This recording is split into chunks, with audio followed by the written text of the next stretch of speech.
दोस्तों नमस्कार। बायोलॉजी का पहला चैप्टर पोषण है यानी न्यूट्रिशन को मैंने पिछले 3-4 वीडियो में बता दिया है। अब बायोलॉजी का दूसरा चैप्टर यानी कि पाचन तंत्र बताऊंगा। इस वीडियो में मैं आपको बताऊंगा कि पाचन तंत्र यानी डाइजेस्टिव सिस्टम क्या होता है।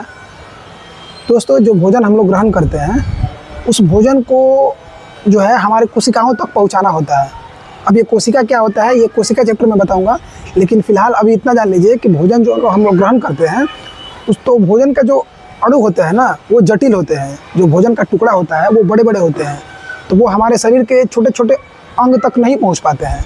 तो इसलिए भोजन के बड़े टुकड़ों को उसको छोटे छोटे टुकड़ों में बदलना होता है, तो इसी को पाचन कहते हैं। ठीक है, भोजन के जटिल अणुओं को सरल अणुओं में बदलना पाचन कहलाता है। अब दोस्तों, पाचन करवाने के लिए हमारे शरीर में बहुत सारे अंग काम करते हैं। ठीक है, बहुत सारे अंग मिलकर भोजन को पचाने का काम करते हैं, तो उन सभी अंगों के समूह को पाचन तंत्र कहा जाता है। समझ गए? अब पाचन तंत्र जो होता है वो कई स्टेप में पूरा होता है। जैसे आपने सुना होगा अंतःग्रहण, पाचन, उत्सर्जन, स्वांगीकरण, सुना है आपने? तो ये सारे जो होते हैं ना वो स्टेप होते हैं। कुल मिला के 5 स्टेप होते हैं। पहला होता है इंजेशन, भोजन को मुंह में डालते हैं पचाने के लिए, तो ये पहला स्टेप होता है इंजेशन, इसको बोलते हैं अंतःग्रहण। ठीक है, उसके बाद डालने के बाद भोजन जो होता है पेट में जाता है और वहाँ पर भोजन जो पचता है, तो दूसरा स्टेप होता है पाचन, इसको बोलते हैं डाइजेशन। और वही तीसरा स्टेप होता है जो भोजन पच जाता है तो जो भोजन जो है वो हमारे ब्लड में शामिल हो जाता है, तो इसको बोलते हैं एब्जॉर्प्शन यानी कि अवशोषण। ठीक है, और अवशोषण के बाद जब क्या होता है कि जब भोजन के टुकड़े जो है वो ब्लड में मिल जाते हैं, उसके बाद ब्लड के माध्यम से पूरे शरीर में जो है घूमते हैं, इसको बोलते हैं एसिमिलेशन, हिंदी में बोलते हैं स्वांगीकरण।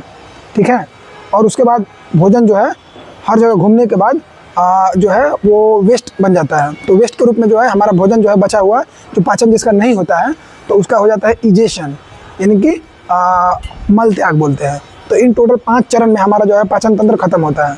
ठीक है दोस्तों, भोजन को पचाने के लिए हम भोजन को मुख में डालते हैं और भोजन जहाँ जहाँ से होके मलाशय तक पहुँचता है उन सारे रास्तों को मिलाकर बोलते हैं एलिमेंट्री कैनाल, आहार नाल बोलते हैं हिंदी में। ठीक है, भोजन को मुख से डाला और वो भोजन जहाँ जहाँ गया, छोटी आंत, बड़ी आंत, पेट, जहाँ जहाँ भी गया, उन भोजन के जाने के रास्ते को एलिमेंट्री कैनाल बोलते हैं। ठीक है, इसको हिंदी में बोलते हैं आहार नाल। इसके अलावा इन एलिमेंट्री कैनाल में कुछ ऑर्गन जुड़े होते हैं जो कि वो बाहर से एंजाइम्स डालते हैं, उसमें एंजाइम को छोड़ते हैं। ठीक है, ताकि भोजन पच सके। तो पाचन तंत्र में इन आहार नाल को भी पढ़ना होता है और वो बाकी ऑर्गन्स, उन अंगों को भी पढ़ना होता है जो एंजाइम्स उसमें डालने का काम करते हैं, भोजन को पचाने का काम करते हैं। ठीक है, तो आज के लिए बस इतना ही, बाकी देखते हैं अगले वीडियो में। Bye bye.